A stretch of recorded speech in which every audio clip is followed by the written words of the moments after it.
क्या आपने कभी सोचा था कि पटना के जेपी गंगा पथ जैसा नजारा अब मुंगेर और भागलपुर में भी दिखेगा? क्या मुंगेर और भागलपुर के लोग अब ट्रैफिक के जाम से नहीं बल्कि गंगा की लहरों के बीच से होकर गुजरेंगे? आखिर क्यों बिहार सरकार अब गंगा किनारे हजारों करोड़ रुपए पानी की तरफ बहा रही है? और क्या ये सिर्फ एक सड़क है या इसके पीछे पूर्वी बिहार की किस्मत बदलने वाला कोई बहुत बड़ा मास्टर प्लान छुपा है? आज टू द पॉइंट में हम इसी मेगा प्रोजेक्ट की इनसाइड स्टोरी को डिकोड करेंगे। वीडियो को आखिर तक जरूर देखिएगा क्योंकि आज हम आपको उस नए शहर के बारे में भी बताएंगे जो इस मरीन ड्राइव के किनारे बसने वाला है। नमस्कार, आप देख रहे हैं YBN बिहार झारखंड। लेकर आई हूं आपके लिए हमारा एक खास शो टू द पॉइंट और मैं हूं आपके साथ मुदिता त्रिपाठी। दोस्तों, बातें हैं काम की बात पर। पटना की मरीन ड्राइव की कामयाबी के बाद अब बारी है मुंगेर से भागलपुर की। मुख्यमंत्री सम्राट चौधरी ने हाल ही में मुंगेर खगड़िया का दौरा किया और इस 83 किलोमीटर लंबे गंगा पथ को हरी झंडी दे दी। अब सवाल यह है कि प्रोजेक्ट इतना खास क्यों है? दरअसल इसे दो बड़े हिस्सों में बांटा गया। पहला कॉरिडोर मुंगेर के सफियाबाद से सुल्तानगंज तक जाएगा जिसकी लंबाई 42 किलोमीटर होगी। वहीं दूसरा हिस्सा सुल्तानगंज से शुरू होकर भागलपुर होते हुए सबौर तक पहुंचेगा। टू द पॉइंट ये है कि ये सड़क सिर्फ गाड़ियां दौड़ाने के लिए नहीं बल्कि गंगा की बाढ़ से सुरक्षा देने के लिए भी बनाई जा रही है। अधिकारियों को साफ निर्देश है कि सड़क को एट ग्रेड यानी जमीन की सतह पर ज्यादा रखा जाए ताकि एक मजबूत बांध की तरह भी काम करे। इस प्रोजेक्ट की सबसे बड़ी खूबी इसकी इंजीनियरिंग है। मुख्यमंत्री ने साफ निर्देश दिया है कि सड़क को एट ग्रेड यानी जमीन के लेवल पर ज्यादा रखा जाए। टू द पॉइंट ये है कि ये सड़क सिर्फ गाड़ियां दौड़ाने के लिए नहीं बल्कि गंगा की विनाशकारी बाढ़ से इलाके को बचाने के लिए बल्कि एक सेफ्टी बॉन्ड की तरह काम करेगी। मुंगेर से सुल्तानगंज के बीच करीब 11.88 किलोमीटर और सुल्तानगंज से सबौर के बीच लगभग 11 किलोमीटर हिस्सा एलिवेटेड यानी पिलर पर हवा में रहेगा।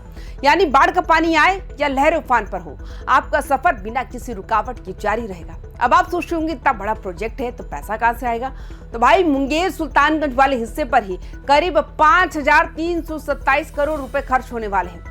यहाँ टू द पॉइंट ये है कि सरकार इसे हाइब्रिड इन्यूटी मॉडल पर बना रही है। इसका मतलब है कि 40% पैसा सरकार देगी और बाकी 60% निजी कंपनियां लगाएंगी। इस पूरे रूट पर यात्रियों की तो मौज होने वाली है क्योंकि यहाँ सिर्फ सड़क नहीं बल्कि 5 टोल प्लाजा, बस वे, ट्रक ले बाय और शानदार व्यू पॉइंट भी बनेंगे। सोचिए, अगवानी घाट के पास रुककर गंगा का नजारा कितना सुकून भरा होगा। अब बात करते हैं उन सुविधाओं की जो सफर को यादगार बनाएंगी। टू द पॉइंट ये है कि सुल्तानगंज से सबौर तक के मार्ग में पड़ने वाले 34 पुराने घाटों का कायाकल्प भी किया जाएगा।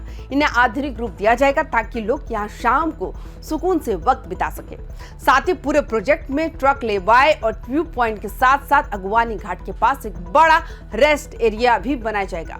यहाँ यात्रियों के लिए टोल प्लाजा और बस वे जैसी वर्ल्ड क्लास सुविधाएं होंगी जिससे पूरा इलाका टूरिज्म का एक बड़ा हब बनकर उभरेगा। टू द पॉइंट ये है कि इस मरीन ड्राइव के बनने से आगे क्या होने वाला है।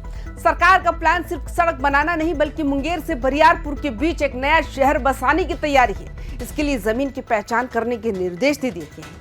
इतना ही नहीं, यहाँ इंडस्ट्रियल एरिया यानी कारखाने भी लगाए जाएंगे जिससे हजारों युवाओं को रोजगार मिलेगा।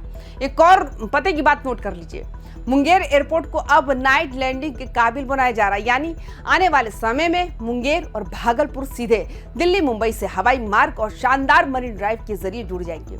इस मरीन ड्राइव के किनारे 34 घाटों को भी मॉडर्न बनाया जाएगा जिससे यहाँ टूरिज्म को जबरदस्त बूस्ट मिले। टू द पॉइंट ये भी है कि इस मरीन ड्राइव के साथ साथ मुंगेर एयरपोर्ट को नाइट लैंडिंग के काबिल बनाने पर भी जोर दिया जा रहा है। इसका मतलब ये हुआ कि आने वाले समय में यहाँ बड़ी कंपनियां और निवेशक आसानी से पहुंच सकेंगे। मुख्यमंत्री ने मुंगेर से बरियारपुर के बीच इंडस्ट्रियल कॉरिडोर विकसित करने के लिए जमीन चिन्हित करने का भी आदेश दे दिया। जब सड़क, हवाई मार्ग और उद्योग एक साथ मिलेंगे तो मुंगेर और भागलपुर के युवाओं को अपने घर के पास ही बड़े रोजगार के अवसर भी मिलेंगे। यह प्रोजेक्ट सिर्फ एक सड़क नहीं बल्कि पूर्वी बिहार की इकोनॉमिक का पावर हाउस बनने जा रहा है। लेकिन दोस्तों, किसी भी बड़े प्रोजेक्ट में सबसे बड़ी चुनौती होती है जमीन अधिग्रहण की। इस प्रोजेक्ट के लिए करीब 699 एकड़ जमीन की जरूरत है और काम बहुत तेजी से चल रहा है। जमीन मिलते ही कंस्ट्रक्शन की रफ्तार डबल हो जाएगी। तो कुल मिलाकर बात यह है कि ये मरीन ड्राइव पूर्वी बिहार की इकोनॉमिक का गेम चेंजर साबित होने वाला है। भागलपुर का सिल्क हो या मुंगेर की इंडस्ट्री, सबको एक नई रफ्तार मिलेगी। तो आपको क्या लगता है, क्या मुंगेर भागलपुर मरीन ड्राइव पटना से भी ज्यादा शानदार बनेगा? अपनी राय कमेंट बॉक्स में जरूर बताएं। बिहार की ऐसी ही हर छोटी बड़ी खबर और इनसाइड एनालिसिस के लिए देखते रहिए YBN बिहार झारखंड पर टू द पॉइंट। वीडियो को लाइक करें और शेयर करना ना भूलें। नमस्कार। है।